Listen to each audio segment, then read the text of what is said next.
Assalamualaikum warahmatullahi wabarakatuh. Balik lagi di channel saya. Nah, kali ini saya akan berbagi seputar informasi mengenai pengumuman hasil seleksi kompetensi dasar calon pegawai negeri sipil tahun 2024 ya teman-teman. Dan dalam hal ini khususnya saya sedikit membahas tentang teman-teman yang lolos passing grade namun teman-teman tidak masuk dalam perankingan, atau dalam artian teman-teman tidak masuk dalam kategori 3 kali jumlah formasi. Misalnya jumlah formasinya itu ada 5, teman-teman tidak masuk dalam jumlah formasi yang dikali 3, yakni 15 kebutuhan ya teman-teman, atau 15 orang yang kemudian bisa lanjut dalam seleksi kompetensi bidang berikutnya ya teman-teman. Nah, sebelum dari itu, bagi teman-teman yang baru menemukan channel ini, silahkan teman-teman subscribe.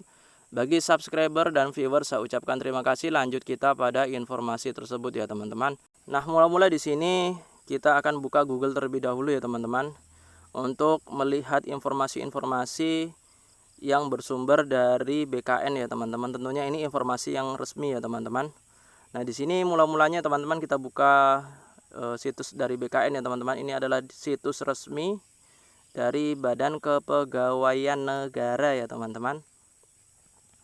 Nah, selamat datang di website resmi BKN ya teman-teman. Jadi seluruh pengumuman, seluruh hal-hal yang kita bahas harus berdasarkan sumber-sumber yang kredibel ya teman-teman. Dalam hal ini saya akan mengambil dari BKN. Kemudian teman-teman klik yang pengumuman ya teman-teman. Di sini seluruh informasi-informasi mengenai CPNS teman-teman dapat akses melalui situs ini ya teman-teman. Ini adalah pengumuman seleksi CPNS tahun 2024 ya teman-teman. Bahwasanya pada pengumuman seleksi CPNS di sini timelinenya pengumuman hasil SKD calon CPNS itu tanggal 17, rentangnya 3 hari, 17 sampai 19 ya teman-teman. Ini adalah jadwal seleksinya. Kemudian timelinenya seperti ini ya teman-teman. Dan kemudian berikutnya di sini tentang hasil seleksi kompetensi dasar ya teman-teman. Pelaksanaan seleksi kompetensi bidang CPNS 2024. Ini pengumumannya ya teman-teman, bahwa hasil seleksi itu sudah muncul sejak tanggal 17 ya teman-teman. Nah, tentunya dalam hal ini juga dalam lampirannya itu akan ada kode-kode ya teman-teman. Bahwasanya untuk teman-teman yang lolos itu kodenya P dan L ya teman-teman, atau P-L ya teman-teman. Artinya teman-teman lolos dan berhak untuk mengikuti seleksi kompetensi bidang berikutnya ya teman-teman, tahap berikutnya dari dari CPNS ya teman-teman. Kemudian di sini ada lampiran hasil SKD CPNS ya teman-teman. Ini semua bisa di-download di situs resmi BKN ya teman-teman. Nah, ini adalah hasil rekapitulasi. Sebagai contoh di sini analis hukum ahli pertama ya teman-teman. Di sini jumlah formasinya 5, jumlah peserta yang hadir yang mengikuti 37, jumlah peserta yang mendaftar yang hadir itu 34. Kemudian di sini pemenuhan passing grade itu ada 23 ya teman-teman. 23 orang berhasil passing grade, sedangkan yang untuk peserta SKB itu 15, atau 3 kali jumlah formasi. Sedangkan nilai SKD tertinggi dan terendahnya ada seperti ini ya teman-teman. Untuk tertingginya itu 447 dan 369 untuk yang terendah ya teman-teman. Nah, kemudian di sini untuk lampiran yang berikutnya ya teman-teman. Di sini nama-nama yang lolos SKD CPNS ya teman-teman, SKD dan berhasil masuk dalam rankingan ya teman-teman. Ini adalah ranking yang pertama ya teman-teman. Jadi cukup tinggi sekali nilainya di sini, P dan L ya teman-teman, atau PL artinya lulus dan berhak untuk mengikuti seleksi kompetensi dasar. Sumbernya ini ya teman-teman, kode PL adalah peserta yang memenuhi nilai ambang batas SKD sesuai dengan keputusan Menteri Pan-RB ya teman-teman. Jadi seperti ini ya teman-teman. Semuanya diatur berdasarkan peraturan ya teman-teman, keputusan menteri dalam hal ini ya teman-teman. Dan berhak mengikuti seleksi kompetensi bidang karena termasuk dalam 3 kali jumlah kebutuhan jabatan berdasarkan peringkat tertinggi dari yang memenuhi nilai ambang batas. Nah, peserta dengan kode PL dinyatakan lulus SKD CPNS 2024 dan berhak mengikuti SKB CPNS 2024 ya teman-teman. Jadi untuk PL ini adalah orang-orang yang lulus ya teman-teman. Nama-nama yang lulus di formasi jabatan yang sudah dilamar. Nah, sedangkan untuk yang P ini P ini artinya lolos passing grade ya teman-teman. Kita lihat nilainya ini besar ya teman-teman.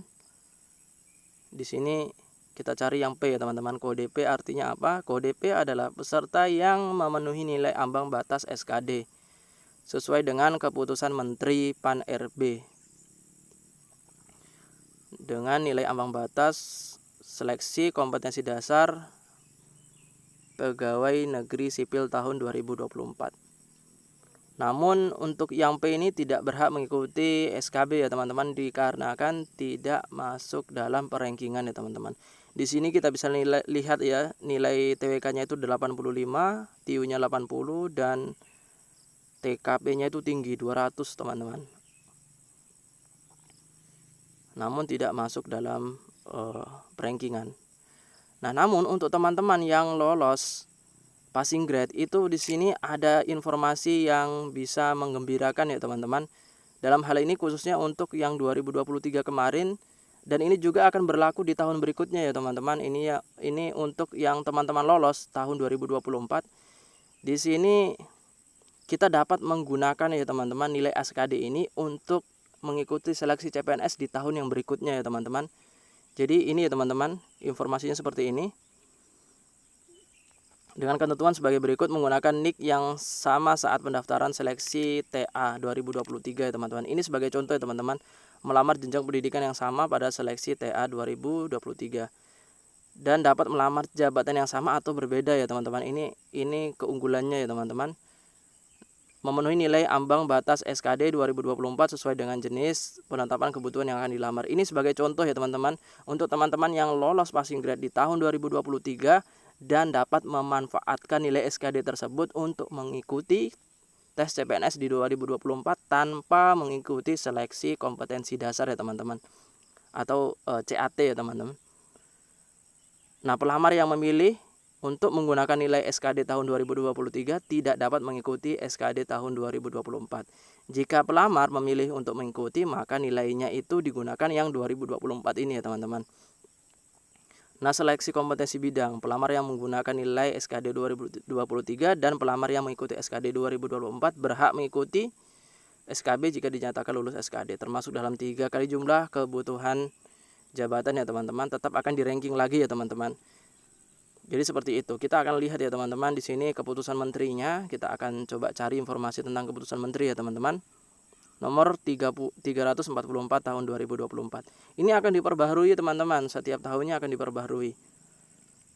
Jadi teman-teman yang lolos passing grade tidak harus berkecil hati, karena teman-teman dapat menggunakan nilai tersebut untuk mengikuti seleksi kompetensi dasar di tahun berikutnya. Ini keputusan menterinya ya teman-teman, keputusan Menteri Pendayagunaan Aparatur Negara dan Reformasi Birokrasi. Kita akan lihat di sini full teksnya ya teman-teman. Jadi di sini keputusan menterinya ya teman-teman, nomor 344 tahun 2024.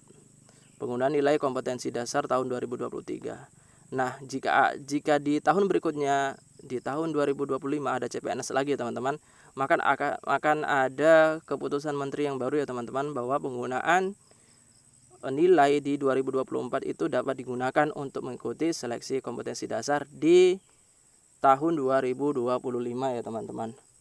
Jadi seperti itu ya teman-teman. Ini isinya yang bisa teman-teman baca untuk sebagai rujukan ya teman-teman. Ini rujukannya, bahwa ada keputusan menteri ya teman-teman. Jadi keunggulannya adalah di sini ketika kita mengikuti SKD dan kita passing grade teman-teman, di tahun berikutnya kita bisa memiliki strategi teman-teman untuk misalnya melamar pada tempat-tempat yang sekiranya minim orang untuk mendaftar di situ. Kita bisa menggunakan nilai SKD tersebut tanpa harus kita mengikuti CPNS ya teman-teman. Tapi dengan persyaratan ya, persyaratannya adalah orang-orang yang mengikuti CPNS di lokasi tersebut nilainya itu ya paling tidak di bawahnya teman-teman, atau teman-teman masuk dalam rankingan. Itu saja sih sebenarnya. Dan di sini juga teman-teman dapat mencari informasi mengenai seleksi kompetensi bidang ya teman-teman pada situs ini, karena situs ini membahas seluruh proses CPNS 2024 ya teman-teman. Nah, satu lagi, bagi teman-teman yang ingin mendownload sertifikat bukti bahwa teman-teman lolos SKD atau passing grade, itu ada pada video yang sudah saya unggah sebelumnya ya teman-teman, dan video itu akan Dan sertifikat itu akan teman-teman gunakan sebagai modal dasar untuk mengikuti seleksi CPNS di tahun 2025 tanpa mengikuti tes berikutnya ya teman-teman.